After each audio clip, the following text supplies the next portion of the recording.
I'm using my homemade play clay. I feel like I'm going to make a potted cactus. How about that?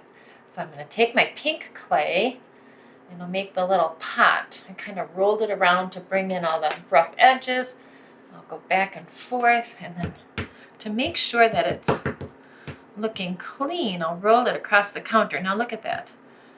Look at how smooth and even, and then just by pushing in the center, it does start to look like an actual pot. This homemade play clay is made out of cornstarch and baking soda and water, and then just a drip of food coloring. Really easy to make. The recipe is listed below here. Okay, so that's the pot. Now I'm going to make the cactus. And the cactus, this clay isn't like completely strong and self-supporting. I'll show you what I'm talking about. You can't get it to stand up completely on its own if it's too long and lean. So I'm going to make a stubby cactus. Rolling it out, smoothing it out.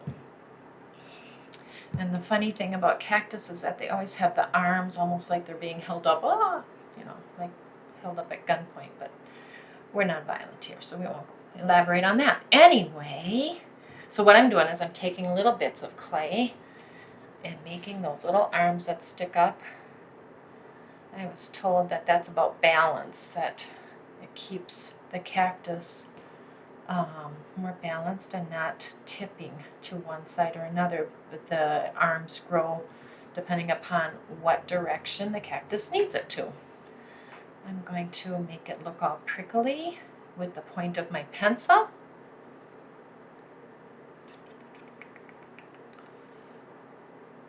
Okay. Kind of like it's got bad acne. Anyway, there we go.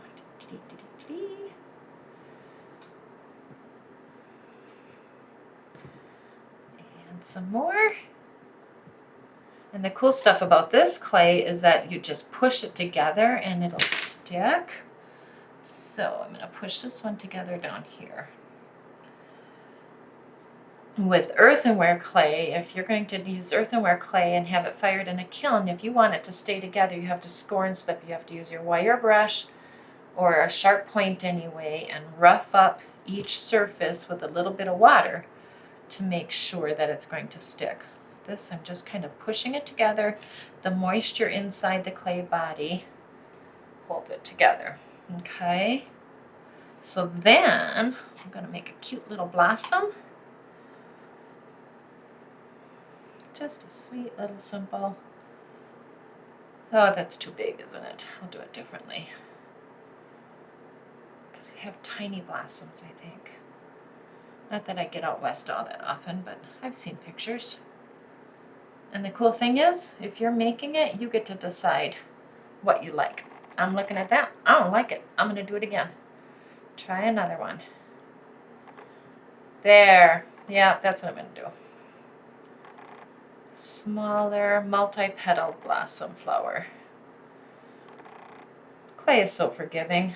You can change your mind a whole bunch of times, and it just keeps recreating what your hands make. And that is the fun part of it. The process, a lot of times, is the best part.